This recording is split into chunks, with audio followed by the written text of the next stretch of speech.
Welcome students. Today we are going to discuss about Unit 5. Unit 5. Unit 4 we have discussed about pumps and boilers and turbines and power plants and how those machines are all worked. Like that we discussed. Now Unit 5 we are going to discuss about how refrigerations are working and how the refrigeration and heat pumps are working. Those things are all we are going to discuss about this Unit 5.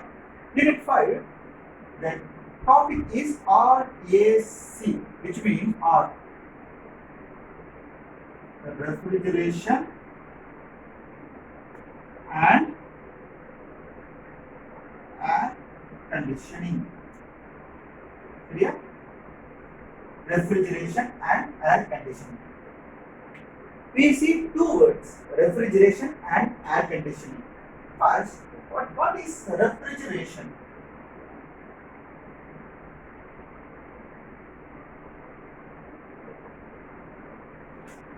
Refrigeration means we have to cool the temperature. நம்ம என்ன பண்ணோம்னா நம்ம temperature வந்து reduce பண்ணணும். எதை compare பண்றப்ப surrounding temperature compare பண்றப்ப நம்ம வந்து ரூம் டெம்பரேச்சர் கம்மி பண்ணணும். ஃபார் எக்ஸாம்பிள் சரௌண்டிங் டெம்பரேச்சர் எவ்வளவு இருக்கும்? இப்போது சிச்சுவேஷன் பார்த்தீங்கன்னா ஃபார் எக்ஸாம்பிள் 33 டிகிரி செல்சியஸ். இப்போ இதிலிருந்து ரெஃப்ரிஜரேஷனோட வேலை என்ன? டெம்பரேச்சரை குறைக்கணும். எவ்வளோ குறைக்கணும்? அது depends. Human to human change ஆகும். எவ்வளோ? இப்போ 33 டிகிரி செல்சியஸ்.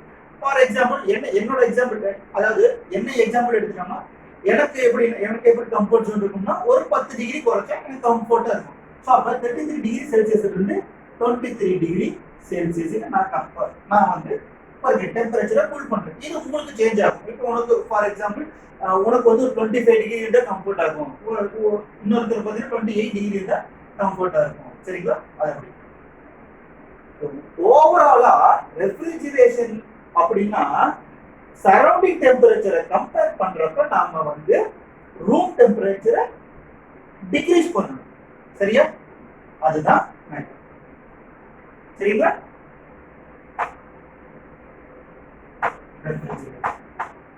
நெக்ஸ்ட் இதோட இன்னொரு ஒர்க் பாத்தீங்கன்னா ரெஃப்ரிஜரண்ட்.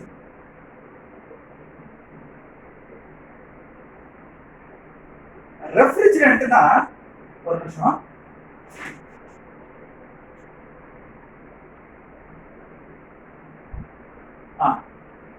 ரெஃப்ரிஜரண்ட்னா working fluid. அதாவது ஃபார் எக்ஸாம்பிள் இப்போ 2 வீலர் ஓட்டணும்னா அதுக்கு வந்து பாத்தீங்கன்னா என்ன தேவை? பெட்ரோல் தேவை. அதே மாதிரி 4 வீலர் எந்த ஒரு வெஹிக்கல் ஓடணும்னாலுமே அதுக்கு என்ன தேவை? பெட்ரோல், அதுக்கு தேவையான எரிபொருள் தேவை. அதே மாதிரி தான் இங்க ரெஃப்ரிஜரேஷன் ஒர்க் ஆகணும்னா அதுக்கு ஒரு ஃப்ளூயிட் தேவை. யூஸ் பண்ற ஃப்ளூயிட், என்ன ஃப்ளூயிட் யூஸ் பண்றோமோ அதுக்கு பேர் தான் ரெஃப்ரிஜரண்ட். இங்க பாத்தீங்கன்னா நிறைய ரெஃப்ரிஜரண்ட் யூஸ் பண்ணுவாங்க. R11, R12, ammonia,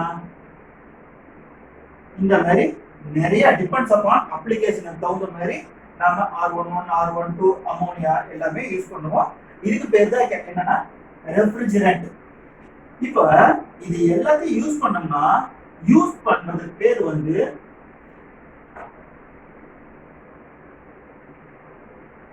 refrigeration effect.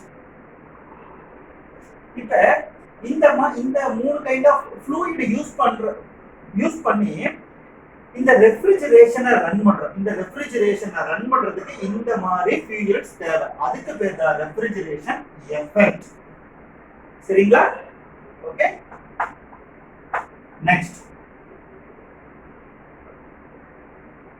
இப்போ பொதுவா மெக்கானிக்கல் சிஸ்டம், எந்த மெக்கானிக்கல் சிஸ்டம் எடுத்தாலுமே அதோட எஃபிஷியன்சி கண்டுபிடிக்கிறதுக்கு நம்ம என்ன பண்ணுவோம்? எஃபிஷியன்சி இந்த சிம்பிள் யூஸ் பண்ணுவோம். இந்த சிம்பிள் பேர் என்னன்னா ஈட்டானுவோம். ஈட்டா. இந்த ஈட்டா என்ன எக்ஸ்பிரஸ் பண்ணுதுன்னா efficiency is equal to output divided by input. சரியா? அவுட்புட் எவ்வளவு அவுட்புட் வருது, எவ்வளவு இன்புட்டுக்கு எவ்வளவு அவுட்புட் வருதுன்னு சொல்லிட்டு நம்ம பார்ப்போம். பட் வேற இன் ரெஃப்ரிஜரேஷன் நாம இங்க என்ன பண்றோம்னா COP which means coefficient of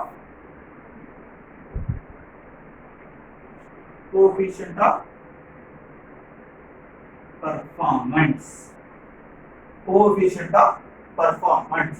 இந்த coefficient of performance வச்சு தான் நாம அந்த சிஸ்டம் எவ்வளவுல அதாவது நம்மளுக்கு கம்ஃபர்ட்டா ரன் ஆகுதா இல்ல நம்மளோட ரெக்யர்மெண்ட்டுக்கோட கம்மியா ஒர்க் ஆகுதா அப்படின்னு சொல்லி பாக்குறதுனா இந்த COP coefficient of performance. efficiency பாத்தீங்கன்னா the efficiency is not exceeding 100 or not exceeding 1. சரிங்களா? efficiency 100 ஓட எப்படியுமே மேல போகுது. maximum efficiency எவ்வளவு 100 தான்.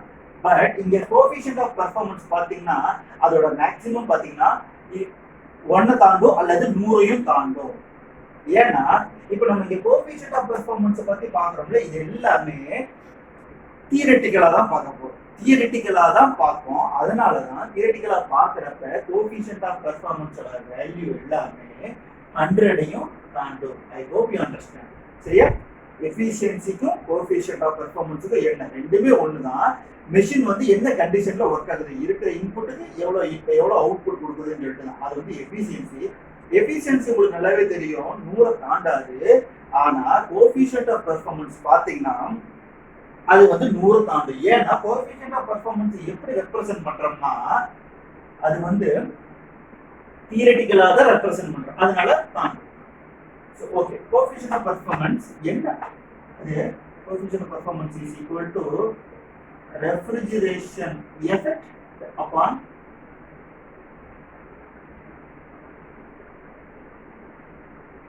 work input. refrigeration effect upon work input இதுதான். ஸோ அதில் பார்த்தீங்கன்னா mechanical efficiency is equal to output upon input. input போடுவோம்ல, அதே தான் இங்கே வந்து refrigeration effect upon work input. Refrigeration effect அப்படின்னு சொல்லிட்டு இப்போ கொஞ்ச நாளுக்கு கூட சொன்ன ரெஃப்ரிஜரேஷன் எஃபெக்ட் என்னன்னு சொல்லிட்டு அந்த ஃப்ளூயிட் யூஸ் பண்றோம் இல்லையா, ஃப்ளூயிட், அந்த ஃப்ளூயிட் தான் refrigeration effect and work input. Work இன்புட்னா இப்போ சப்போஸ் இது வந்து ஒரு சிஸ்டம்னு வச்சுக்கோங்களேன். இது வந்து ஒரு ரெஃப்ரிஜரேஷன், ஆர்னா ரெஃப்ரிஜரேஷன். இது வந்து இது என்னன்னு சொல்லுவாங்க ஃபார் மெக்கானிக்கல், இது வந்து என்னன்னு சொல்லுவாங்கன்னா இது வந்து சோர்ஸ், இது வந்து சிங்க். இப்ப சிங்க்ல இருந்து சோர்ஸுக்கு டெம்பரேச்சர் மூவ் ஆகணும். QA QE. QA first of all Q னா ஹீட் அண்ட் A இந்த QA னா ஹீட் அடிஷன், QE னா ஹீட் எக்ஸ்ட்ராக்ஷன். Heat extraction. சரிங்களா? இப்ப இந்த இடத்துல நாம ஒரு ஒர்க் இன்புட் கொடுக்கிறோம். என்ன ரீசன்னால இங்க இருந்து ஹீட் மேல வரப்ப அதுவோ தானா வருது. நம்ம ஏதோ ஒர்க் செஞ்சாத, நம்ம ஏதோ ஒர்க் இன்புட் கொடுத்தோம்னா தான் ஹீட் இங்க இருந்து இங்க மேல எடுத்துட்டு போகும். சரிங்களா? அதுக்கு பேர் தான் ரெஃப்ரிஜரேஷன். சரிங்களா? ஹீட் பாத்தீங்கன்னா கீழே சிங்க்ல இருந்து சோர்ஸ் டெம்பரேச்சர் கொண்டு போகும். Yes, what is this? சோர்ஸ்னா என்ன? சோர்ஸ்னு சொல்றீங்க, சிங்க்னு சொல்றீங்க. as a triple students எனக்கு இது புரியல. Yes, I understand. இப்போ எப்படின்னா உங்களுக்கு புரியுற மாதிரியே சொல்றேன். இது ஒரு இன்ஜின் வச்சுக்கோங்களேன். ஒரு இன்ஜின், இந்த இன்ஜின் வந்து இன்ஜின் எப்படி ஒர்க் ஆகுதுன்னு சொல்லிட்டு நான் உங்களுக்கு சொல்லியிருக்கிறேன். இன்ஜின் நம்ம பைக்கை ஸ்டார்ட் பண்ணோடனே இன்ஜின் வந்து வெளியிருந்து அட்மாஸ்பியர் ஏரை சக் பண்ணி இழுக்கும். அது என்ன? Source. சோர்ஸ்னா there is abundant of air.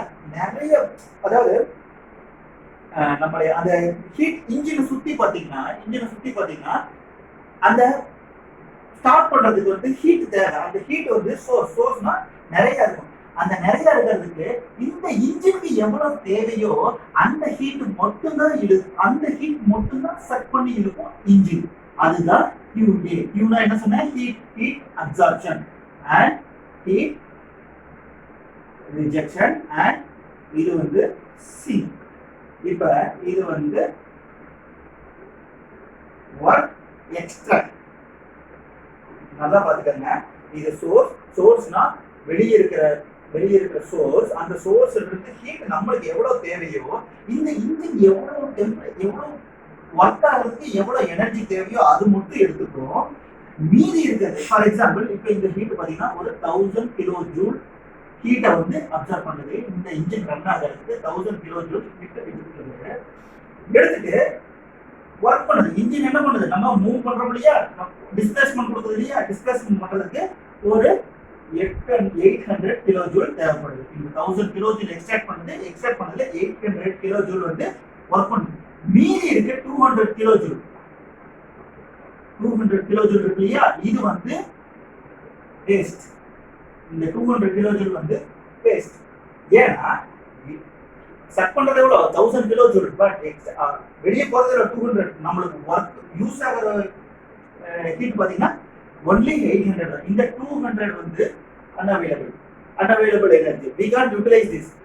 Why means நாம இந்த உலகத்துல எந்த மிஷின் ரன் பண்ணாலுமே we can't produce 100%. There is some deviation. புரிஞ்சுங்களா? That is called this 200 kilojoule waste. இது வந்து என்னது, இன்ஜின். இப்ப நான் இன்ஜினை மெஷர் பண்ணி உங்களுக்கு சொல்லியிருக்கேன். இதே இடத்துல வந்து இப்ப இன்ஜினுக்கு பதிலா ரெஃப்ரிஜரேஷன் இங்க போட்டுக்கலாம். ரெஃப்ரிஜரேஷன் இன்ஜின் வந்து இன்ஜின் பதிலா இங்க நம்ம ரெஃப்ரிஜரேஷன் போட்டோம்னா அதே கான்செப்ட் தான், சிங்க் சோர்ஸ். பட் இந்த இடத்துல நம்ம என்ன பண்றோம்னா, இந்த இடத்துல நாம இன்ஜின்ல இருந்து நம்ம ஒர்க் எடுத்துக்கிட்டோம். பட் இந்த ரெஃப்ரிஜரேஷன்ல நம்ம ஒர்க் கொடுக்கணும். நம்ம ஒர்க் கொடுத்தாதான் இங்க இருந்து ஹீட் மேல போகும். உங்களுக்கு புரியுது? இப்ப ஒர்க் இன்புட் இந்த இடத்துல பாத்தீங்கன்னா Q, heat rejection and heat absorption. Refrigeration, இந்த ரெஃப்ரிஜரேஷன் ஒர்க் ஆகணும்னா நம்ம சம் ஒர்க் இன்புட் கொடுக்கணும். எவ்வளவு இன்புட் கொடுக்குறோம்னு சொல்லி அந்த இன்புட்டை பொறுத்து தான் இங்க இருந்த சோர்ஸ்ல இருந்து ரெஃப்ரிஜரேஷன் போயிட்டு ரெஃப்ரிஜரேஷன்ல இருந்து மேல திரும்பியும் சோர்ஸ் இருக்கு. ஓகே, புரிஞ்சா?